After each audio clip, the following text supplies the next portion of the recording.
Living life in partial or total darkness. According to the World Health Organization, approximately 253 million people globally are vision impaired or are totally blind. Today on TechKnow, some of the latest innovations making it easier to help people with sight problems navigate our complex world. If you wanted to grab a basket to shop, they're just slightly on the left side. And even enjoy art again through a gentle touch. I think there's so many people that I've met that would really appreciate this. And later, as populations age and impairments become more prevalent, a new study to determine what technology is needed in the future to ensure that people can live independently at home, safer and happier. We really need to figure out ways to better help people as they age, as they develop various chronic conditions, and do it in a way that optimizes their quality of life. A scientific look into the crystal ball of aging. This is TechKnow, a show about innovations that can change lives. We're going to explore the intersection of hardware and humanity, and we're doing it in a unique way. This is a show about science by scientists.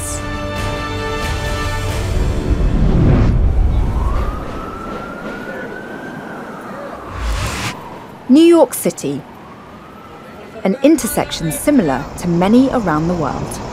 City streets, often a confusing maze of speeding vehicles, near-moving masses of people who are simultaneously navigating sidewalks, traffic lights, crosswalks, and construction sites. Challenging for most people, but the complexity of this intersection increases dramatically for those with limited visibility or for those who are blind.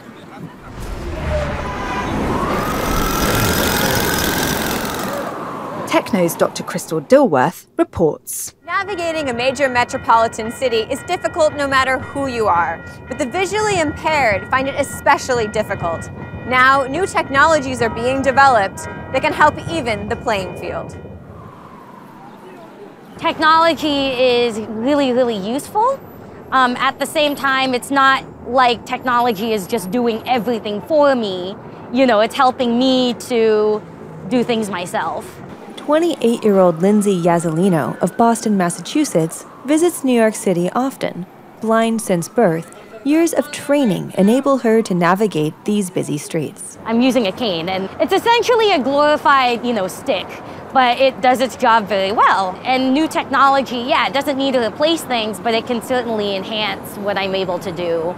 23rd Street and 7th Avenue is a New York City Department of Transportation pilot intersection for new technology. In 2011, the city installed the first APS, or Accessible Pedestrian Signal, here. Today, of the 12,460 intersections controlled by traffic lights in New York City, 209 now have APS, and the number increases by 75 each year. The beeping boxes are helpful, especially when you have an intersection that's a little more dicey. It tells me that, okay, the light did just change, so I should go now, as long as it sounds safe. These devices, while improving the safety aspect of crossing streets, are currently in need of an innovative update. New York City discovered that after they had installed these devices, that people were still having difficulty crossing the street because of the increased complexity with the introduction of dedicated bike and bus lanes. So they came up with the idea of actually adding a map to the sign. In this intersection, a printed tactile diagram is being tested with the Accessible Pedestrian Signal. Recently, some new innovations in printing have made it possible to create very low-cost tactile graphic and braille signs that are durable enough to put outside. Lindsay demonstrates the tactile map to passerby George Ashiotis, who's also blind. So if you feel the braille at the very top, it says West 23rd Street, so that's the street that would be crossing. This line is showing the direction of travel. These arrows show lanes of traffic. So you have three lanes of traffic where the cars are going, from your left to your right. There's a Y up here in Braille. You are here. Yeah. Okay. Now you know what to expect of me across the street. Nice. Yeah. Okay. Yeah. Steve Landau says this is the first step in making traffic signals more interactive. Future generations of signs, he says, will actually have a verbal function. And it'll say car or bus or crosswalk. So by adding speech, by adding an interactive aspect to this, we can really make them universally accessible. I think the most exciting potential is technology that takes into account the skills that a person already has and then fills in the gaps. And also to do different kinds of things that maybe aren't as easy for me to do now.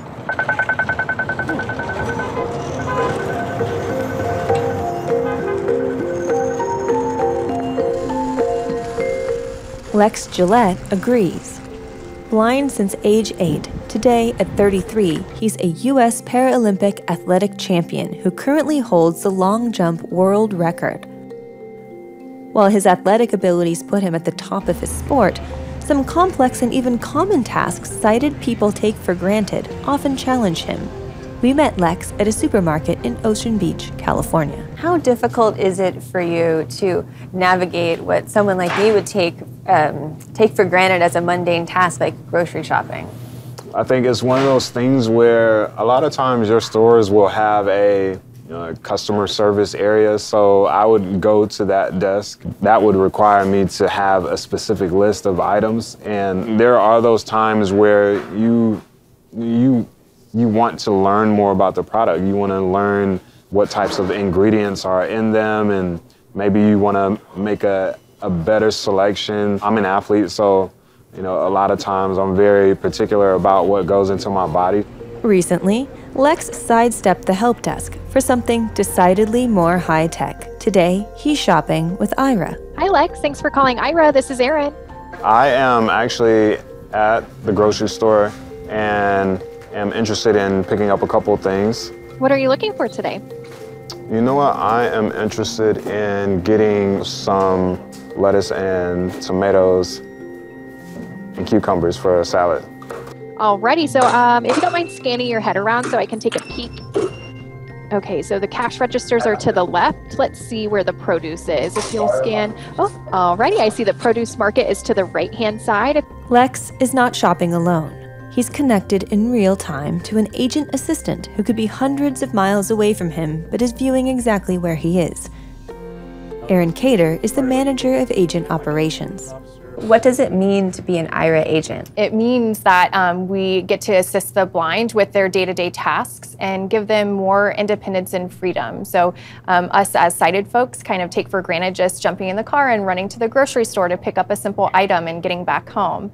Now with the use of IRA, they can really incorporate that and just jump on public transportation or an Uber and run to the grocery store without sighted assistance. It's two humans, one out there in the world, one person sitting in front of a computer, connected through technology and acting as an individual to do a task or to do an activity or experience something beautiful.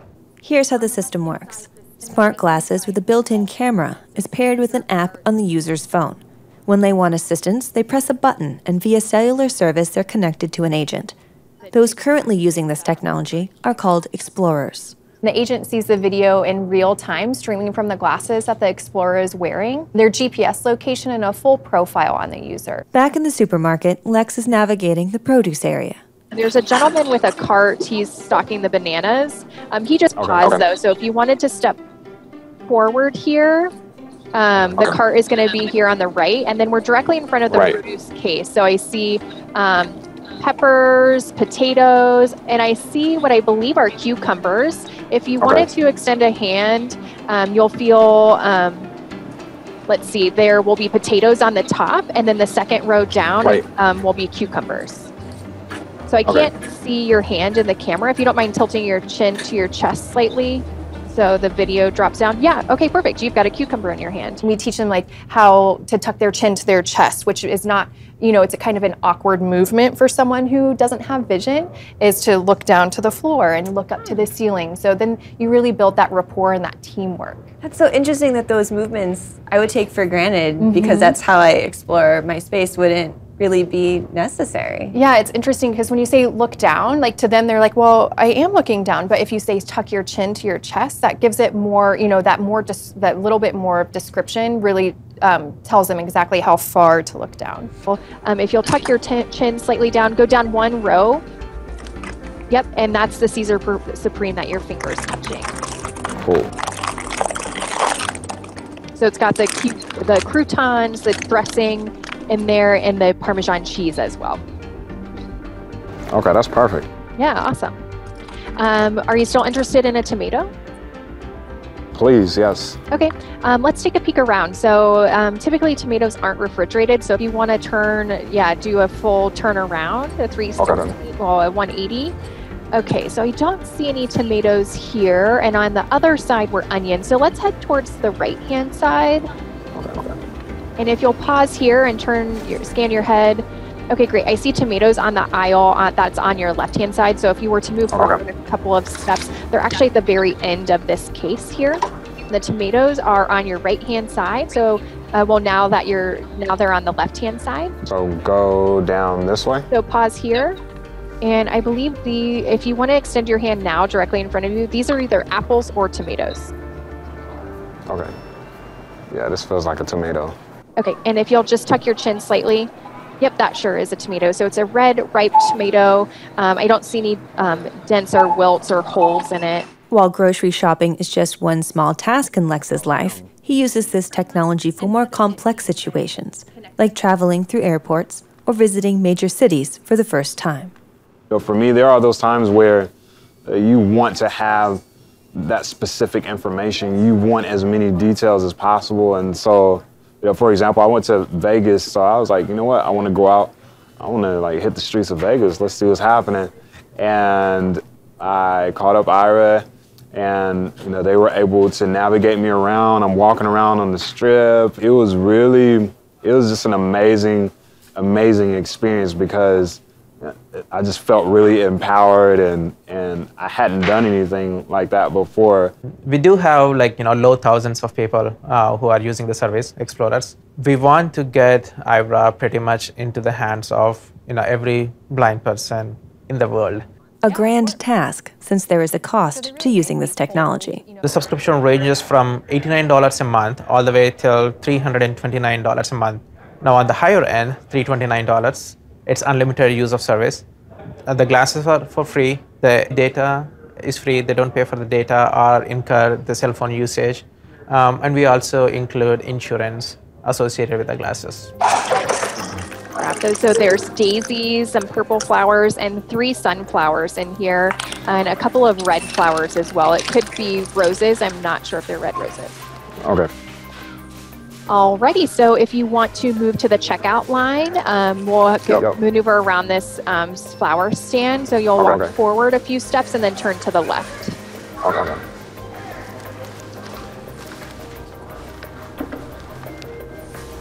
You're welcome. Did you find everything okay today? I did. It was perfect. We're exploring new terrain, new environments, everything that I have not seen in a sense. So that exploration process is amazing, and I'm glad that we have that technology available to us.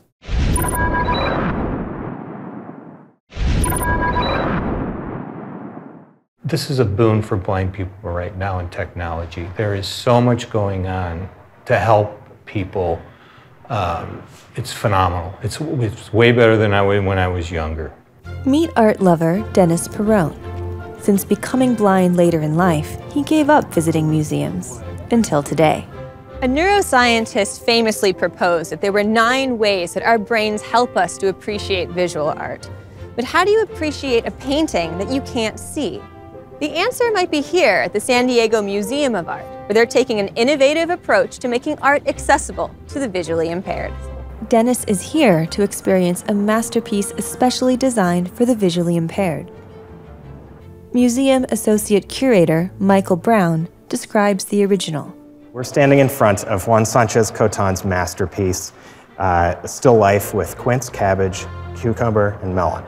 It was painted in 1602 in Toledo, in Spain, and it is a groundbreaking example of still life painting at the very earliest decade of the 17th century. What makes it so special? This painting was a really pioneering depiction of a three-dimensional illusion. So he's using, in 2 dimensions, he is creating an imaginary tactile experience. Do you think it's possible to give that same impression to someone that's not able to visually see this painting? Absolutely, because I think that that one of the ways that we interact best with the public and of all different abilities is telling stories. And the stories help to bring works of art to life. And although we can't touch this painting itself, we can touch the replica and, filled with those stories, understand it. In 2014, we had this made so that people who can't see this painting can still experience it. So tell me how this replica is different from the real thing. So first of all, you can touch it, right? And when you look at the real thing, you're going to want to touch it. Which is exactly what Dennis Perrone did for the first time today. This quince is a smooth, round fruit like an apple, golden in color. It hangs from a length of twine. Find 2 leaves and a stem at the top of the quince. Notice also a small blemish on the lower right-hand side of the fruit. The painter wanted to show the quince exactly as it appeared to him, including its imperfections. I definitely can feel that imperfection. It's interesting. The melon rests on the windowsill, near the middle of the painting. The rough exterior skin of the melon wraps around the lower portion. Someone has removed several slices of the fruit, and one of these slices can be found sitting on the windowsill immediately to the right. The melon wedge, positioned at the front edge of the sill, has been sliced from the melon to its left. Notice the rough texture of the rind in a small region on the right side of the wedge. Directly to the left, the cucumber. Wow, I went past it. Does the repetition help? Directly to the left, someone has sliced repetition, yes, it does, but I'm still, this one's, you know, it's a new experience. See, now there's a rough thing here, and I don't know what that's representing. You know what I'm talking, where my finger is? I think what you're touching is that it's rough in this model, but in real life it would be very soft. It's that sort of pulpy connection between the fruit and the seeds. See, okay, that's where I'm having, where I'm having that difficulty. The second time you explored the painting, you were starting to add sort of layers to the experience after you'd gone through the entire thing once. Do you think that the same is true for tactile models of paintings in general? Would more experiences help? That's a good question. That could be. It's the first time I've done anything like this. And I was trying to block out the, the narration so that I was actually experiencing myself. It actually did get better, that's for sure. But how important is it for these efforts to be made, for art galleries to be creating things like this for people like you? I think it's crucial. I think there's so many people that I've met that would really appreciate this. These are just a few of the accessibility technologies currently in use. And as our populations age, more innovation is needed to meet the demands of people who become impaired as they get older. We pick up that part of the story in Portland, Oregon. A major study called CART, Collaborative Aging Research Using Technology from the National Institutes of Health, is currently underway to assess accessibility strategies for senior citizens so they can extend their ability to live independently. As part of the study, over 200 senior citizen households across the United States are wired with activity trackers. We'll start at the home of Beverly Healy. Okay, Beverly, so we're in your home, and you're wired up here with a lot of sensors. Tell me what we have. Well, as we come in the door, there's a sensor on the door, which simply means the door's been opened, and it's assumed that somebody's coming or going. 82-year-old Beverly Healy is a volunteer test subject in a study looking at what happens in the home as we age, and what accessibility strategies can be created in the future to remain independent for longer. Her home has over 20 sensors, monitoring her every move. Dr. Jeffrey Kay of Oregon Health and Science University is the principal investigator of the study. If you ask people what they want to have happen to them as they get older, 90%, 99% will say, I want to stay in my home or where I want to be as I get older.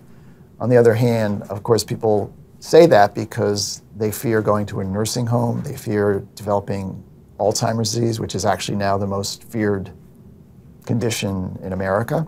Wow. So we really need to figure out ways to better help people as they age, as they develop various chronic conditions. So in the ceiling going down the hall, you'll see a series of motion detectors that say how fast I'm walking. This is my usual gait, and if that should slow appreciably, they would notice that, and they'd say something's wrong. Beverly's not moving as fast as she usually does. She's lost her energy. What's happening? We are integrating multiple types of data that comes in 24/7 that reflects real day-to-day function across the main things that make a difference in people's lives. So what we're able to measure or monitor with the technologies are things like mobility, sleep, cognitive function. So in here is my pill box, which is monitored by the modem on my computer. And when I open it up in the morning or in the evening to take my pills, that registers on the computer. So you've got pills for every day of the week here. Yes. And it's just getting a sense of whether or not you open that? Yes. Not necessarily if you took it, I guess. But no, there's no way they could know that. But they can know that I've come to the pill box, I've opened it up, and ostensibly I've taken the pills out and swallowed them. Thomas Riley is an information technology systems architect at Oregon Health and Science University. I develop the software and work on our servers that collects the data from the sensors and brings it back and stores it. Now, can you show me some of the information that you're getting? Sure, so right here we have a display from our database. So this is the sensor identifier, and this is the timestamp. And here you can see she's not present in that room. So the 30 says not present. 30 says not present, and so right here at this timestamp, she becomes present in the room. She's present in the room for 10 seconds, and then she comes back in 3 seconds later, it's present for another 10 seconds. So this is just one sensor. In medicine, change is everything. And most change we detect is by self-report. You go to a doctor's office, and what does the doctor do? They will ask you a series of questions. Did you take your medications? Are you exercising? How are you sleeping? And we all do our best to try to understand that, but it's very hard. And we know from our own studies that people actually are rather inaccurate, in fact, in how they are able to report. With the data that we get, we're able to get the actual data, and then you can imagine going forward that if you were to come to a doctor's office, imagine that instead of asking you all these questions, not only just were known, but it's the real information, it's the actual events that are happening. And then the appointment would be spent more in providing care and counseling as opposed to questioning. Where do you see some of the innovations? What's on the horizon in terms of accessibility for the elderly and senior citizens?